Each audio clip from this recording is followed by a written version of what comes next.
بسم اللہ الرحمن الرحیم۔ السلام علیکم۔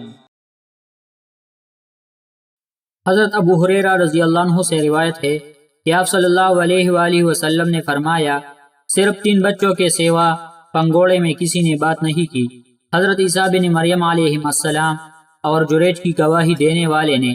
جریج ایک عبادت گزار آدمی تھا، انہوں نے نکیلی چھت والی ایک عبادت گاہ بنا لی۔ وہ اس کے اندر تھے کہ ان کی والدہ آئی اور وہ نماز پڑھ رہے تھے، تو اس نے پکار کر کہا، جریج۔ انہوں نے کہا، میرے رب، ایک طرف میری ماں ہے اور دوسری طرف میری نماز ہے۔ پھر وہ اپنی نماز کی طرف متوجہ ہو گئے اور وہ چلی گئی۔ جب دوسرا دن ہوا تو وہ آئی، وہ نماز پڑھ رہے تھے۔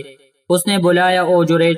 تو جریج نے کہا، میرے پروردگار، میری ماں ہے اور میری نماز ہے۔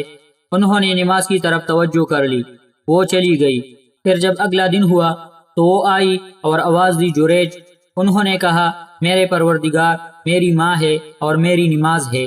پھر وہ اپنی نماز میں لگ گئے۔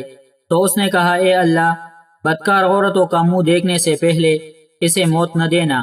بنی اسرائیل آپس میں جریج اور ان کی عبادت گزاری کا چرچا کرنے لگے۔ وہاں ایک بدکار عورت تھی جس کے حسن کی مثال دی جاتی تھی۔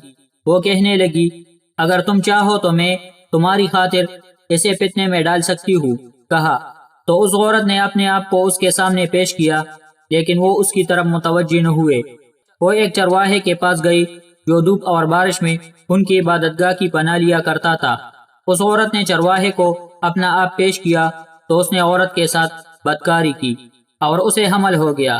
جب اس نے بچے کو جنم دیا تو کہا، یہ جریج سے ہے۔ لوگ ان کے پاس آئے، انہیں عبادت گاہ سے نیچے آنے کا کہا۔ ان کی عبادت گاہ ڈھا دی اور انہیں مارنا شروع کر دیا۔ انہوں نے کہا، تم لوگوں کو کیا ہوا ہے؟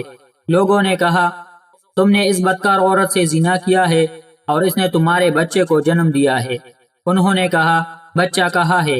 وہ اسے لے آئے۔ انہوں نے کہا، مجھے نماز پڑھ لینے دو۔ پھر انہوں نے نماز پڑھی۔ جب نماز سے فارغ ہوئے تو بچے کے پاس آئے، اس کے پیٹ میں انگلی چبوئی اور کہا، بچے تمہارا باپ کون ہے؟ اس نے جواب دیا، فلاں چرواہا۔ آپ صلی اللہ علیہ وآلہ وسلم نے فرمایا، پھر وہ لوگ جریج کی طرف لپ کے انہیں چومتے تھے اور برکت حاصل کرنے کے لیے ان کو ہاتھ لگاتے تھے، اور انہوں نے کہا، ہم آپ کی عبادت گاہ سونے چاندی کی بنا دیتے ہیں۔ انہوں نے کہا، نہیں، اسے مٹی سے دوبارہ اسی طرح بنا دو جیسی وہ تھی۔ تو انہوں نے ویسے ہی کیا۔ اور ایک بچہ اپنی ماں کا دودھ پی رہا تھا۔ وہاں سے ایک آدمی عمدہ سواری پر سوار خوبصورت لباس پہنے ہوئے گزرا۔ تو اس بچے کی ماں نے کہا، اے اللہ، میرے بیٹے کو ایسا بنا دے۔ بچے نے پستان یعنی دودھ چوڑا، اس آدمی کی طرف رخ کیا، اسے دیکھا اور کہا، اے اللہ، مجھے اس جیسا نہ بنانا۔ پھر اپنے پستان یعنی دودھ کا رخ کیا اور دودھ پینے میں لگ گیا۔ ابو ہریرہ رضی اللہ عنہ نے کہا، جیسے میں اب بھی رسول اللہ صلی اللہ علیہ وآلہ وسلم کو دیکھ رہا ہوں کہ آپ صلی اللہ علیہ وآلہ وسلم اپنی شہادت کی انگلی اپنے منہ میں ڈال کر اس کو چوستے ہوئے اس بچے کا دودھ پینا بیان کر رہے ہیں۔ آپ نے فرمایا، پھر لوگ ایک لونڈی کو لے کر گزرے، وہ اسے مار رہے تھے اور کہہ رہے تھے، تو نے زنا کیا، تو نے چوری کی، اور وہ کہہ رہی تھی، مجھے اللہ کافی ہے، وہی بہترین کارساز ہے۔ اس بچے کی ماں کہنے لگی، اے اللہ، میرے بیٹے کو اس کی طرح نہ بنانا۔ بچے نے دودھ چوڑا، اس باندی کی طرف دیکھا اور کہا، اے اللہ، مجھے اسی جیسا بنانا۔ یہاں آ کر ان دونوں ماں بیٹے نے ایک دوسرے سے سوال جواب کیا۔ وہ کہنے لگی، میرا سر منڈے بہت اچھی ہیئت کا ایک آدمی گزرا۔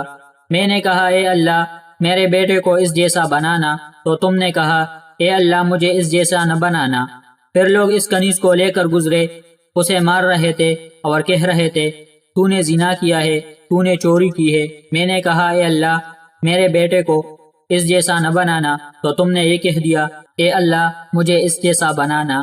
اس بچے نے کہا، وہ شخص دوسروں پر ظلم ڈھانے والا جابر تھا، اس لیے میں نے کہا، اے اللہ، مجھے اس کی طرح نہ بنانا۔